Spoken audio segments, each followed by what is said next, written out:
नमस्कार दोस्तों, मैं डॉक्टर ज्योति कृष्ण स्वागत करती हूँ आपका काव्यांजलि में। दोस्तों, आज मैं अपनी 2 रचनाएं लेकर उपस्थित हुई हूँ। पहली रचना में बालक कृष्ण अपनी माँ से अपने बड़े भाई की शिकायत करते हैं। उसी प्रसंग को मैंने अपने शब्दों में कहने का प्रयास किया है, प्रस्तुत करती हूँ। कि ग्वालन के बीच बीच कान मेरे खींच खींच, मैया मुझे भैया चिढ़ाते हैं रोज रोज।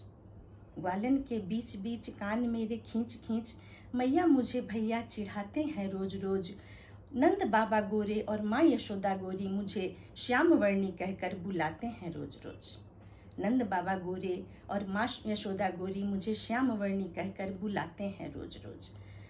माँ ने कहाँ जन्म दिया तुझको तो मोल लिया, कह के मेरे दिल को दुखाते हैं रोज रोज। माँ ने कहाँ जन्म दिया तुझको तो मोल लिया, कह के मेरे दिल को दुखाते हैं रोज रोज। और भैया के सिखाए सारे सखा इतराए, हंस हंस के ताली बजाते हैं रोज रोज। भैया के सिखाए सारे सखा इतराए और हंस हंस के ताली बजाते हैं रोज रोज।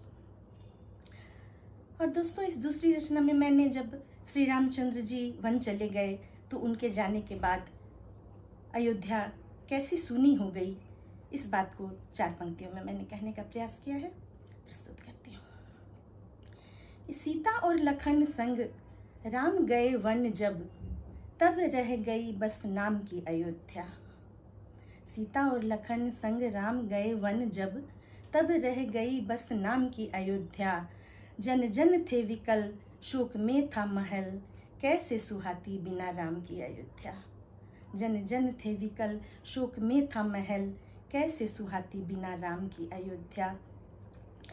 राजा दशरथ जब स्वर्ग को सिधार गए, फिर तो रही न किसी काम की अयोध्या। राजा दशरथ जब स्वर्ग को सिधार गए, फिर तो रही न किसी काम की अयोध्या। और प्रतीक्षा में दिन दिन गिन गिन सब ने बिताए दिन, प्रतीक्षा में गिन गिन सब ने बिताए दिन। हकदार है हमारे प्रणाम की अयोध्या, हकदार है हमारे प्रणाम की अयोध्या। तो दोस्तों, मेरी यह प्रस्तुति आपको कैसी लगी मुझे कमेंट करके अवश्य बताएं।